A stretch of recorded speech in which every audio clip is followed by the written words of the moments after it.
আসসালামু আলাইকুম। সবাইকে স্বাগত জানাচ্ছি গ্লোবাল ভিউজে। আপনাদের সঙ্গে আছি আমি শরফি দিবা। আজ জানাবো আন্তর্জাতিক গণমাধ্যমে আলোচিত সংবাদ ও বিশ্লেষণ। ফিলিস্তিনের গাজা উপত্যকায় ইসরায়েলি সেনাবাহিনীর মদতপুষ্ট সশস্ত্র দল ও মিলিশিয়াদের বিরুদ্ধে অভিযান তীব্রতর করছে হামাস।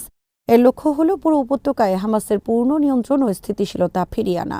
গাজার স্বরাষ্ট্র মন্ত্রণালয়ের এক ঊর্ধ্বতন নিরাপত্তা কর্মকর্তা জানিয়েছেন, ইসরায়েলি দখলদার বাহিনীর সঙ্গে কাজ করা অবশিষ্ট সশস্ত্র গ্রুপগুলোকে ধ্বংস করতে হামাস শিগগিরই তাদের সবচেয়ে বড় অভিযান শুরু করবে। 10 অক্টোবরের যুদ্ধবিরতির পর থেকে হামাসের যোদ্ধারা সক্রিয়ভাবে এই মিলিশিয়াদের লক্ষ্য করে কাজ করছেন। এরই মধ্যে গাজা সিটির কুখ্যাত দোগমুশ গোষ্ঠীসহ বেশ কয়েকটি উপদলকে সফলভাবে নিরস্ত্র করা হয়েছে। তবে একদল মিলিশিয়া এখনও ইসরায়েলি নিয়ন্ত্রণাধীন এলাকাগুলোতে সক্রিয় রয়েছে। বিশেষ করে পূর্ব রাফায় ইয়াসের আবু শাবাবের নেতৃত্বে তথাকথিত পপুলার ফোর্সেস এবং উত্তর গাজায় আশরাফ আল মানসির নেতৃত্বে পপুলার আর্মি। এই গোষ্ঠীগুলোকে ইসরায়েলের সহযোগী হিসেবে চিহ্নিত করা হয়, যারা ইসরায়েলি সামরিক বাহিনী থেকে অস্ত্র, অর্থ ও লজিস্টিক সহায়তা পাচ্ছে। ওই নিরাপত্তা কর্মকর্তা বলেন, আবু শাবাব মিলিশিয়া সহ গাজা জুড়ে দখলদারদের সহযোগিতাকারী গ্যাংগুলোর সদস্যদের সংখ্যা এখন কয়েকশোতে সীমাবদ্ধ। তিনি বলেন, এই গোষ্ঠীগুলো অপহরণ, হত্যা, নাশকতা ও ইসরায়েলি বাহিনীকে সশস্ত্র আশ্রয় প্রদানের সঙ্গে জড়িত। ওই কর্মকর্তা আরও বলেন, জিজ্ঞাসাবাদের মাধ্যমে সংগৃহীত সাম্প্রতিক গোয়েন্দা তথ্য থেকে জানা গেছে, এই মিলিশিয়া বাহিনী ও ইসরায়েলি সেনাবাহিনীর মধ্যে ব্যাপক সমন্বয় ছিল, যার মধ্যে রয়েছে নিরাপত্তা অভিযান এবং প্রতিরোধ যোদ্ধাদের উপর হামলা। তিনি জানান, মিলিশিয়া সদস্যরা প্রায়ই ইসরায়েলি অবস্থানের কাছে অভিযান চালানোর চেষ্টা করে, কিন্তু হামাসের নিরাপত্তা বাহিনী তাদের নিষ্ক্রিয় করেছে। ইসরায়েলও স্বীকার করেছে, তাদের সেনাবাহিনী যেসব এলাকা থেকে সেনা প্রত্যাহার করেছে সেসব স্থানে হামাস তাদের নিয়ন্ত্রণ পুনঃপ্রতিষ্ঠা করেছে। ওইসব এলাকায় স্থানীয় মিলিশিয়া বাহিনী ভেঙে ফেলা হয়েছে বা পরাজিত হয়েছে, তবে আবু শাবাব গোষ্ঠী এখনও টিকে আছে। গাজার স্বরাষ্ট্র মন্ত্রণালয় উল্লেখ করেছে, উত্তর ইরেজ ক্রসিংয়ের কাছে সক্রিয় আল মানসির পপুলার আর্মি গ্রুপ সবচেয়ে দুর্বল দল এবং তারা ইসরায়েলি সুরক্ষা নিয়ে সক্রিয় থাকে বলে হামাস সহজেই তাদের সঙ্গে সরাসরি মোকাবেলা করতে পারছে না। তবে হামাসের অভিযানে বিপুল পরিমাণ অস্ত্র জব্দ করা হয়েছে, যার মধ্যে রয়েছে কালাশনিকভ রাইফেল, মেশিনগান, গোলাবারুদ ও ইসরায়েলের সরবরাহ করা যানবাহন। হামাসের নিরাপত্তা অভিযানের বিরুদ্ধে পশ্চিমাদের সমালোচনার পরও অনেক স্থানীয় উপজাতীয় নেতা এবং সম্প্রদায় হামাসের প্রতি সমর্থন প্রকাশ করেছেন। হামাসের নিরাপত্তা সূত্র জানিয়েছে, হত্যা বা নির্যাতনের সঙ্গে জড়িত ব্যক্তিদের বাদ দিয়ে নিরস্ত্রীকরণ এবং আত্মসমর্পণে ইচ্ছুক মিলিশিয়া সদস্যদের জন্য একটি সাধারণ ক্ষমার সুযোগ দেওয়া হয়েছিল। গত রোববার আনুষ্ঠানিকভাবে এই সুযোগের মেয়াদ শেষ হয়েছে। এরপর সন্ত্রাস বিরোধী অভিযান জোরদার করা হয়েছে। ফিলিস্তিনি প্রতিরোধ আন্দোলন ইসলামিক জিহাদ গাজা ইসরায়েলের সঙ্গে করা যুদ্ধবিরতি চুক্তি মেনে চলার প্রতি তাদের প্রতিশ্রুতি পুনর্ব্যক্ত করে সাফ জানিয়েছে, অস্ত্র ত্যাগ করবেন না তারা। বুধবার প্রকাশিত এক বিবৃতিতে সংগঠনের সশস্ত্র শাখা আল কুদস ব্রিগেডসের সামরিক মুখপাত্র আবু হামজা বলেন, বছরের পর বছর ধরে যতদিনই চলুক, আমাদের ভূমির উপর ইসরায়েলি দখলদারিত্বের বিরুদ্ধে প্রতিরোধ সংগ্রাম চালিয়ে যাবে ইসলামিক জিহাদ। আবু হামজা সংগঠনের অটল অবস্থানের উপর জোর দিয়ে বলেন, আমরা কখনো অস্ত্র ত্যাগ করব না। গাজার অন্য প্রতিরোধ সংগঠনগুলোর সঙ্গে শক্তিশালী সম্পর্ক বজায় রাখার উপর গুরুত্ব দেন তিনি। বিবৃতিতে আরও বলা হয়, আমরা একটি গুরুত্বপূর্ণ এবং কঠিন সময়ের মুখোমুখি।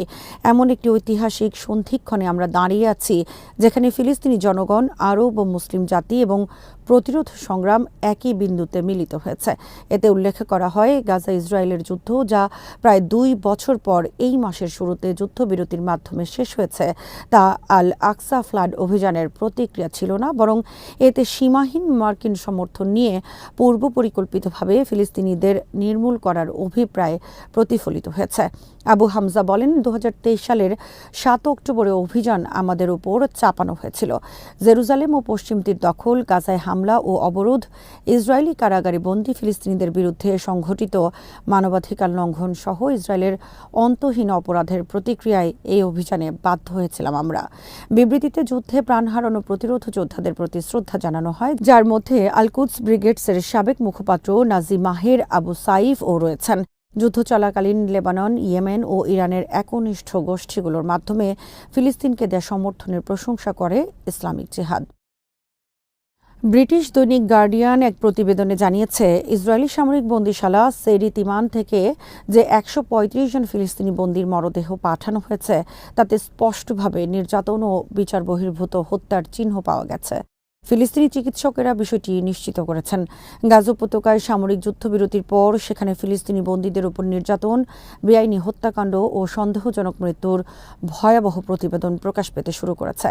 গার্ডিয়ান পত্রিকা এক নজিরবিহীন প্রতিবেদনে চিকিৎসা বিষয়ক সনদ, গোপন ছবি ও সাক্ষ্য তুলে ধরে এমন সব অপরাধের পর্দা ফাঁস করেছে যা ইসরায়েলের যুদ্ধাপরাধ তদন্তে নতুন অধ্যায় খুলে দিতে পারে। এ ঘটনার পর জাতিসংঘের বিচার বহির্ভূত হত্যাকাণ্ড বিষয়ক বিশেষ প্রতিবেদক একটি স্বাধীন ও নিরপেক্ষ তদন্ত কমিটি গঠনের আহ্বান জানিয়েছেন। গার্ডিয়ান এবং ফিলিস্তিনি গণমাধ্যমের তথ্য অনুযায়ী ইসরায়েলি সেনাবাহিনী সম্প্রতি গাজা উপত্যকায় ১৩৫ ফিলিস্তিনি বন্দির মরদেহ পাঠিয়েছে, যেগুলোর প্রতিটিতে নির্যাতন ও হত্যার চিহ্ন স্পষ্ট। গাজার স্বাস্থ্য বিভাগের মহাপরিচালক মুনির আল বার্শ জানিয়েছেন, মরদেহের ব্যাগে পাওয়া নথিপত্র দেখে মনে হচ্ছে নেগেভ মরুভূমির সেদি তিমান সামরিক বন্দি শিবির থেকে এগুলো আনা হয়েছে। খান ইউনিসের নাসের হাসপাতালের ফিলিস্তিনি চিকিৎসক জানান, অনেক মরদেহ পাওয়া গেছে যেগুলোর হাত ও চোখ বাঁধা অবস্থায় ছিল, যা প্রমাণ করে তারা বন্দী থাকা অবস্থায় নিহত হয়েছেন। কিছু মরদেহের কাছ থেকে গুলির চিহ্ন পাওয়া গেছে, আর কিছু মরদেহ ইসরায়েলি ট্যাঙ্কের চাকার নিচে পিষ্ট হয়েছে। জাতিসংঘের বিশেষ প্রতিবেদক ও ফরেনসিক বিশেষজ্ঞ মরিস ট্রিডবল বেন্স এই ভয়াবহ প্রমাণের ভিত্তিতে স্বাধীন ও নিরপেক্ষ তদন্ত কমিটি গঠনের আহ্বান জানিয়েছেন, যাতে ভুক্তভোগীদের শনাক্ত করে তাদের মৃত্যুর প্রকৃত কারণ নির্ধারণ করা যায়। এদিকে ২০ মাস ধরে ইসরায়েলি কারাগারে বন্দী ছিলেন এমন একজন সাংবাদিক বন্দীদের ওপর নৃশংস নির্যাতনের ভয়াবহ বিবরণ তুলে ধরেছেন। তিনি জানান, বন্দীদের কঠোর শীতের মধ্যে নগ্ন অবস্থায় রাখা হয়, হাত ও চোখ বেঁধে ১০০ দিন ধরে আটক রাখার পাশাপাশি কুকুর দিয়ে নির্যাতন চালানো হয়। ইসরায়েলের তৎপর সংগঠন ফিজিশিয়ানস ফর হিউম্যান রাইটস জানিয়েছে, ইসরায়েলি কারাগারে ফিলিস্তিনি বন্দীদের মৃত্যুর হার নজিরবিহীনভাবে বেড়েছে এবং নতুন তথ্য প্রমাণ আসার পর এ বিষয়ে একটি আন্তর্জাতিক স্বাধীন তদন্তের প্রয়োজনীয়তা দেখা দিয়েছে। সংস্থাটি আরও জানিয়েছে, গত ২ বছরে তারা ইসরায়েলি আটক কেন্দ্রে পরিকল্পিত নির্যাতনের একাধিক ঘটনা নথিভুক্ত করেছেন। আন্তর্জাতিক বিচার আদালত বা আইসিজে বুধবার রায় দিয়েছে, গাজা উপত্যকায় ত্রাণ প্রবেশের সুবিধা দিতে ইসরায়েল বাধ্য। ফিলিস্তিনিদের বেঁচে থাকার জন্য প্রয়োজনীয় মৌলিক চাহিদা সরবরাহ করার প্রয়োজনীয়তার উপর জোর দিয়েছেন আদালত। এই রায় এমন এক সময় এসেছে যখন মানবিক সংস্থাগুলো গাজায় অতি প্রয়োজনীয় ত্রাণের সরবরাহ বাড়ানোর জন্য জরুরিভাবে কাজ করছে, আর ইসরায়েল নিয়মিতভাবে প্রতিবন্ধকতা তৈরি করছে।